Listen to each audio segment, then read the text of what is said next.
I feel like Frank said everything that really needed to be said at the top of it. So I will just add in, I guess, a couple minor points, or actually major points, the most important points, at least from my perspective. To reiterate what Frank said, $5 billion is too much money and too much opportunity for Virginia to not have good board governance. But good governance is transparent, and it's built upon a good process. We may not have to entirely appreciate every decision made by a board, but we should all be able to agree out that their process is good. And I think that the other candidates and I are really great evidence that this process was not, it's unacceptable as a member of the credit union. I don't have most of my personal assets at this credit union, and right now, thank God, because this is not the kind of organization and the kind of governance. I mean, this is the kind of governance where boards do what they want, and who knows what's going to happen to assets.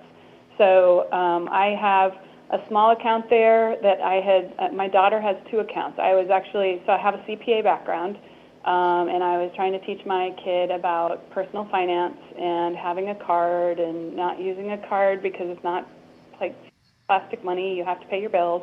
And so we had set up a small account for her that was in just her name so that she could have a little debit card, and then a shared, like a savings account that I had my name on, and then I have a separate account also.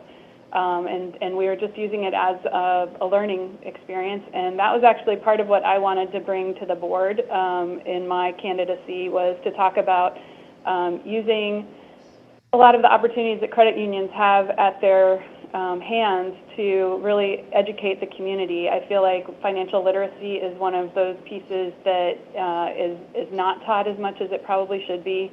And all of the organizations that have all of the knowledge, it should be incumbent on them to reach out to the community and to be teaching a lot of the pieces. And the Virginia Credit Union has all the pieces in hand and could be doing an incredible job for the youth of Virginia. And that was basically what my whole application was about. That was what I wanted to bring. I do have a CPA background. I personally think I should have warranted at least a phone call, at least a vetting phone call. And I didn't even get that. So we're basically ignored, and ignoring members, even if they're large or small. I mean, this isn't the place where I have most of my personal assets, but I do have an account, and I think no member should be ignored. So anyway, I think that our experience is probably, it's a story worthy of being told. It's worth investigation. It's worth asking, why is a private board in charge of $5 billion not hosting elections for 5 years and now trying to take the future electoral process out of the hands of the members of the organization? That's not how member groups are supposed to run in Virginia. There is actually some great law in Virginia about how member groups are supposed to be run. And this just doesn't smell right. And I hope that those of you who buy your ink by the barrel will put some good pens to this one, because this is unacceptable.